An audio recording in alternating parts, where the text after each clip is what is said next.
What is up everyone, and we are back with another guide about Phantasy Star Online 2. Today we are talking about the newest update on October 27th and what you should take a look at, especially those endgame contents that was introduced in this update. First up, they have new AC scratch tickets. If you want to take a look at that, go ahead in the scratch ticket menu and look at the prize list. They also added a new mission pass. The mission pass is essential. If you have a gold mission pass, then it's highly recommended to use it. We are close to getting Astral Soul Ether Factor, Mana Reverie capsules that cost 120 mission badges each, so it's highly advised to save them for the future.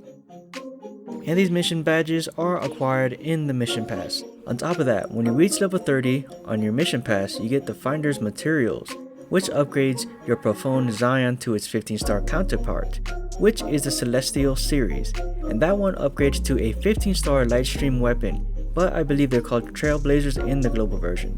Each one of these Trailblazers or Lightstream weapons have a special ability factor of boost, tech, range, or strike based on your weapon type. These give 1% damage for every 60 attack affixed onto the weapon. At 200 attack, it adds a bonus of 2% to your total attack. So at 180 attack, you get 3 bonus damage. At 200 attack, you get 5. At 240 attack, you get 6. And at 300 attack, you get 7% bonus damage. In some cases, it can be argued that this is the best S1 augment in the game. There are others like Goliath Slayer's Will, which gives 4% bonus damage to bosses, and Augment Intent, which gives 0.5% damage per affix, and if you have 8 affixes or augments on your weapon, it's going to give you 4% damage, not only to bosses, to everything. Currently we do have Goliath Slayer's Will, which is the best S1 augment in episode 5, which gives 4% bonus damage to bosses. That is dropped from the Trick or Treat event and can no longer be acquired as we just ended the Trick or Treat events unless you have triggers. But it might be re-released in the holidays like December timeframe.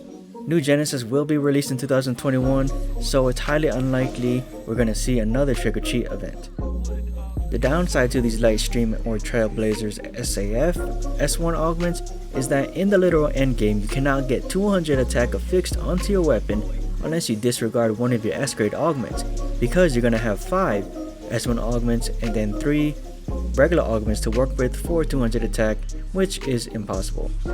Due to this, the best single S1 augment will be Augment Intent because it gives 4% damage to everything at 8 augments, unlike Goliath Slayers, which gives only 4% bonus damage only to bosses. If you want to buy a Goliath Slayer Will on Ship 1, I have a few, so just offer up. It is extremely expensive, so keep that in mind. Next on the update list is Omega Falz Luther UQ. This is the Wisdom Incarnate Trigger UQ. He drops the Claudum weapon series, which are fodder weapons for the Lightstream 15-star weapons. It also drops Yasmakov 4000 FJ, an endgame PP recovery launcher, as well as the absolute endgame Atlas units, if we are following the Japan version. Now these endgame Atlas units give 100 HP, 11 PP, and 90 attack each.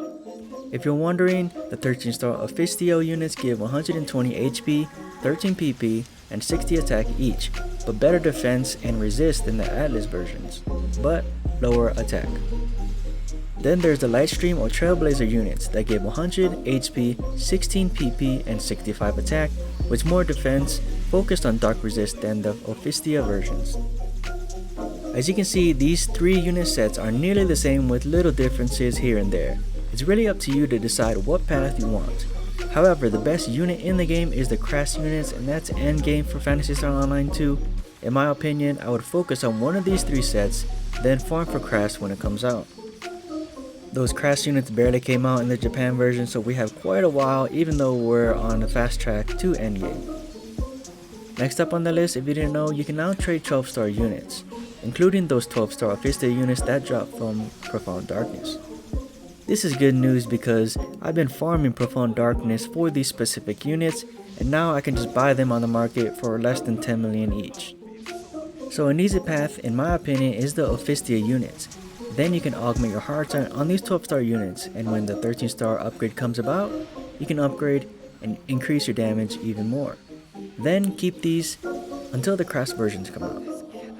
Unless you want to switch to the Lightstream or Atlas versions, it's entirely up to you, but for me, I'm gonna stick with the easy route and get the Ophistia 12 star, then upgrade to the 13 star units.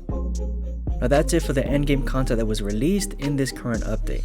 There's also Dying of the Depths trigger, but that one is to kill Omega Falz Apprentice, but we already got those drops from the Bewitched wood, so it's kind of lackluster.